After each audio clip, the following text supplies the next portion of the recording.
Here's how Bill Gates is investing for the next decade.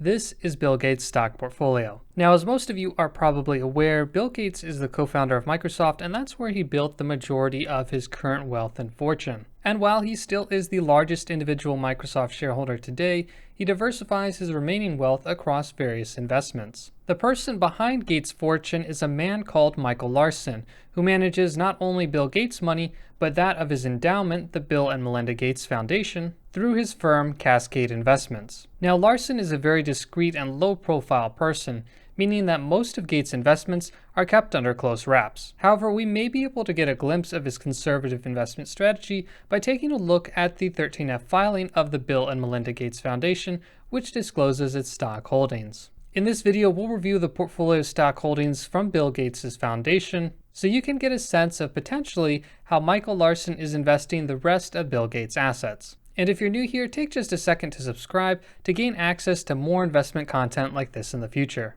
So I've taken the data from the 13F filing and imported that within my own spreadsheet here to help get a better visualization of the portfolio. Now overall, there are 18 stocks or positions in the portfolio, but we'll be looking at the top 10, which make up the majority or 98% of the portfolio. This information was from the most recently available third quarter 2019 13F filing. And from those 13F filings, we can get a variety of information about each of these positions. For instance, how big of a concentration it is in the portfolio, any change or activity since the last quarter, as well as investment performance from the filing to today. With that, let's start off with the largest position in Bill Gates' foundation, which is Berkshire Hathaway, which makes up over 50% of the portfolio. It's also one of the only portfolio holdings to see an increase in size from the last quarter. However, this isn't necessarily due to Michael Larson going out and buying more Berkshire Hathaway. Warren Buffett, being the generous man that he is, gives an annual gift to the Bill and Melinda Gates Foundation, which explains why we see the increase in Berkshire Hathaway shares. Now, even as a single stock, Berkshire Hathaway is an extremely diversified company and is more than just an insurance company. It's really a conglomerate of many different industries. While this graphic is a few years old, it helps give a sense of the scale of the diversification within Berkshire Hathaway, where it shows their wholly owned companies on the left and many significant stakes they have in public companies on the right. Because of the unique structure of Berkshire Hathaway as an insurance conglomerate, they're able to invest the premiums of those insurance policies into a larger variety of investments, more so than a traditional insurance company. That being said, as of late, Warren Buffett is sitting on one of his largest cash piles ever. What this means is that while Warren would like to invest this cash to earn higher rates of return for his investors, he's having a hard time finding the investments that meet his specific investment criteria at the right price. The key here is at the right price. Buffett can always pay a premium for a company that he wants, but that will reduce the future expected returns. Recently, at the end of 2019, it was confirmed that Buffett placed a bid for a company called Tech Data. However, when a rival acquirer increased their bid for the company, Berkshire doesn't get into bidding wars and he walked away from the table. Given the already diversified holdings of Berkshire Hathaway, the large cash position, and the very strict acquisition requirements, Berkshire Hathaway is an ideal conservative investment, and it doesn't surprise me that it makes up such a large portion of the fund. The second largest position in the portfolio is a company called Waste Management, and it makes up roughly 10% of the portfolio. If you look to when Michael Larson first invested in Waste Management, it was way back in 2002. So this is a long-term holding that they've had and one that they've allowed to compound and grow. One interesting thing about Waste Management is that while it is a fantastic company, I think now more than ever is not a great time for investors to be investing in the company. Now, while it's fine for Bill Gates and his portfolio, which have such a low cost basis by investing such a long time ago, for new investors, I don't think you can expect the same rate of return in the future compared to what we've seen in the past from Waste Management stock. To justify that, we'll be building a very quick valuation model using my Value Seeker spreadsheet, and if you want access to that, you can check the link in the description below, and within the group resources, go down to the spreadsheet library and click on Valuation Spreadsheet. So Waste Management, as the name implies, deals with waste and curbside pickup, so they have very stable earnings over time. By looking at the last 4 quarters of earnings per share, we can get a sense of what the company has earned per share over the last year. That's inputted here as $4.37 of earnings per share. Now, when it comes to growth, Waste Management is not the next Amazon or Facebook. they collect and process waste. So most of their growth is going to come naturally from gradually increasing their service network or acquiring related companies to help do so. Because of that, over the last 10 years, revenue growth has been fairly slow, at less than 3% per year.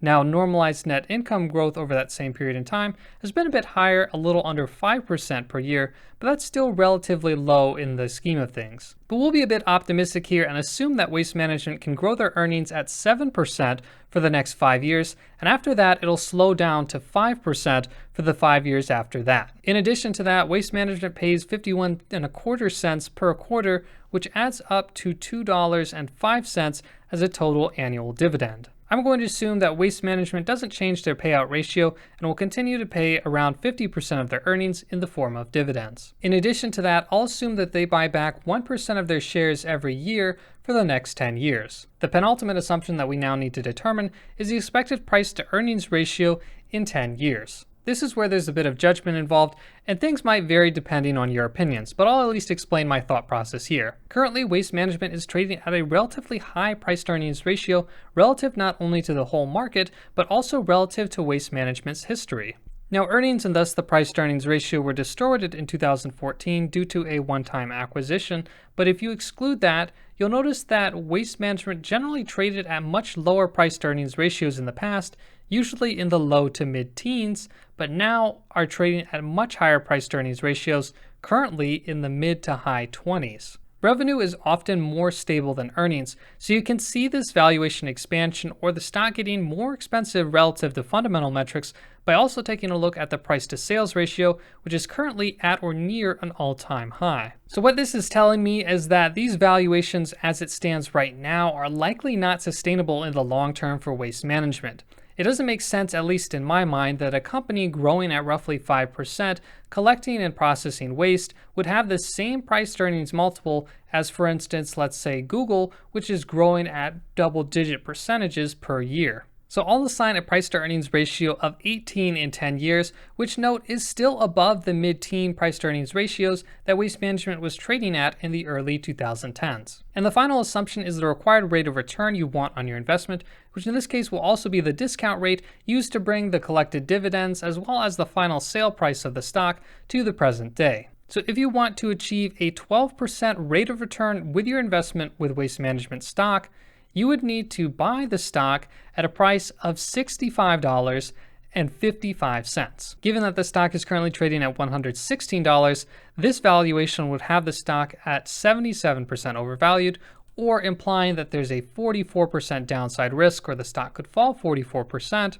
before achieving your fair valuation price of roughly $65 to achieve that 12% modeled rate of return. Now, investors investing in Waste Management aren't likely expecting a 12% rate of return, but they're expecting a very conservative and stable earnings growth over the long term. With that, if you cut the required rate of return in half to 6%, you get a fair value price for a required rate of return of 6% at $107 per share. Well, based on the model, the current price is still a bit over the fair valuation. This is indeed much closer to the price it's currently trading at. What this tells us is that likely investors buying Waste Management stock today will see a rate of return about 6% or less over the next 10 years, assuming our assumptions in the model hold true. Now, given that Michael Larson invested in Waste Management in 2002, he's obviously seen much better returns than 6% over that period in time. However, this kind of valuation analysis can be useful for an individual investor today to help get a better sense of what expected returns are to be likely in the future,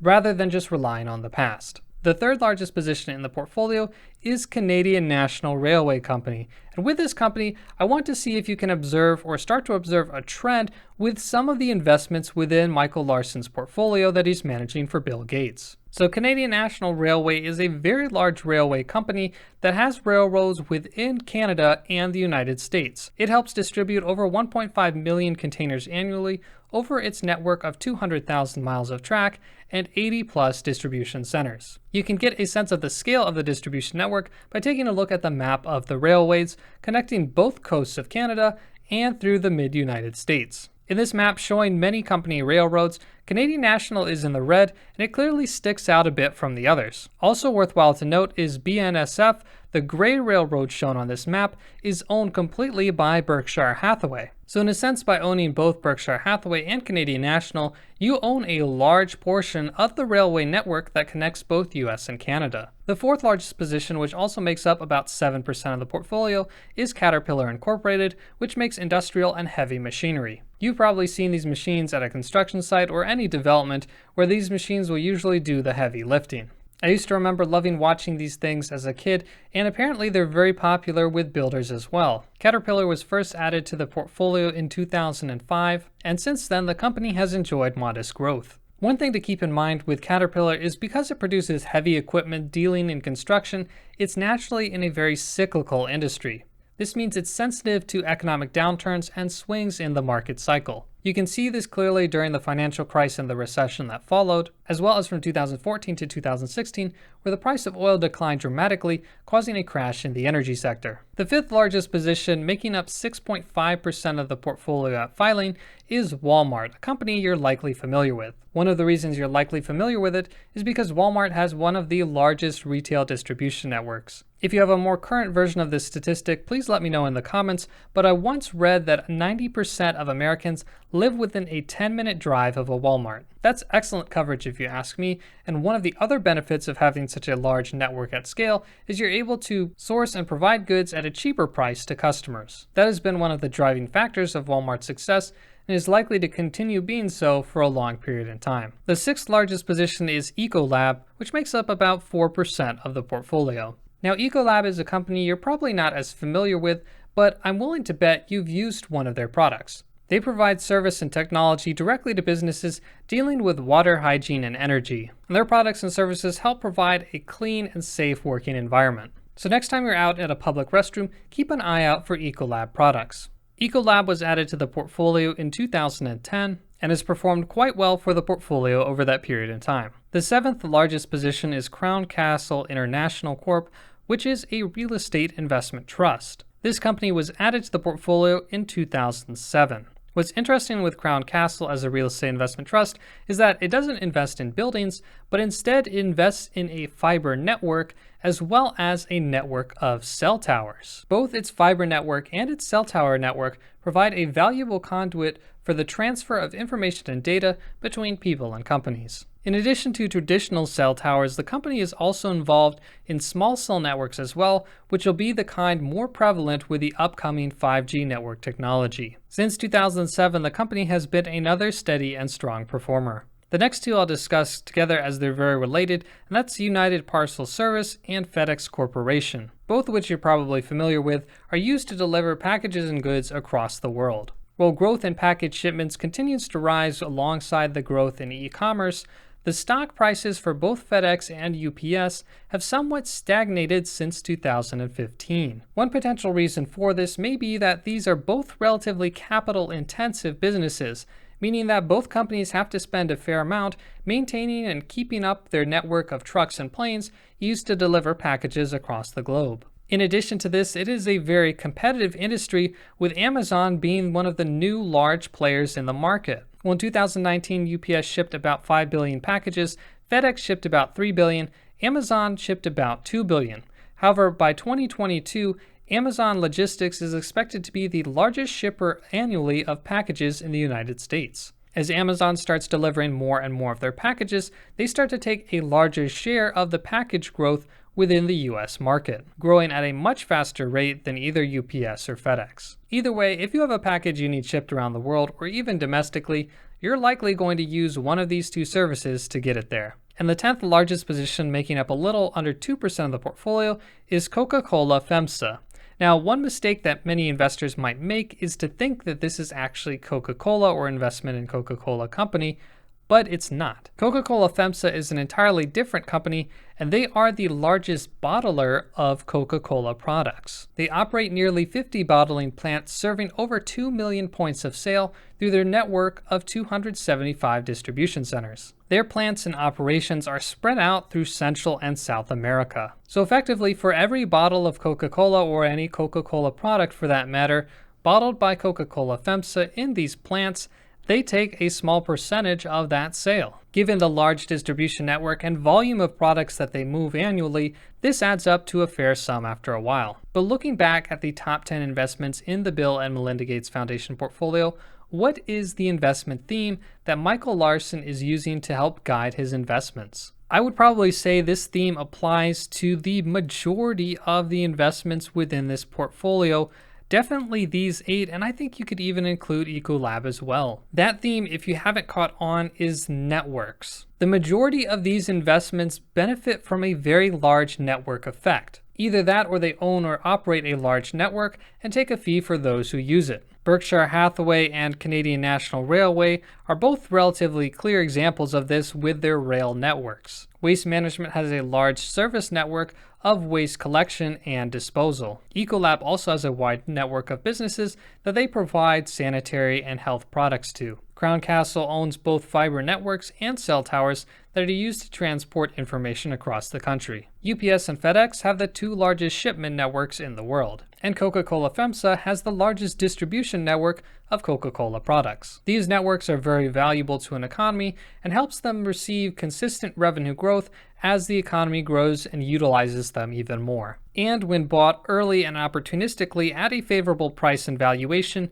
these can be both conservative investments that provide a long runway for growth as well. Overall, while the majority of the portfolio is in Berkshire Hathaway stock, the remaining portion looks very diversified across this theme of networks. One final stock that I think is worth mentioning, it is not a large position by any means in the portfolio, is Beyond Meat, that is new stock that appeared for this quarter. Now this stock doesn't make any sense within Michael Larson's strategy or portfolio, but what likely occurred here is that Bill Gates, who is known to have a stake in the Beyond Meat IPO, likely donated his shares to his foundation so he could pass them on without incurring any taxes. The price of Beyond Meat stock at the time of filing was $148, and I would have assumed Michael Larson likely would have sold the stock as soon as he could have. If on the off chance they held onto that position, it would be worth 44% less than the day at filing. Now, I made a video on Beyond Meat stock calling it a bubble and explaining the financials of the company and how even with spectacular growth, the stock was doomed to fail. I got a fair amount of mixed feedback on that video, but it seems like that thesis has somewhat played out. You can think what you want, but I'll let the price speak for itself. Overall, I really enjoyed reviewing the portfolio of Bill Gates' foundation and thought it was really interesting how Michael Larson seemed to be investing around this theme of networks. If you like this video or portfolio reviews like it, take a second to leave a like. It's the best way for me to know which videos you enjoy the most. And if you really enjoyed it, consider subscribing. Until then, thank you so much for watching. My name's Michael, and I will see you in the next video.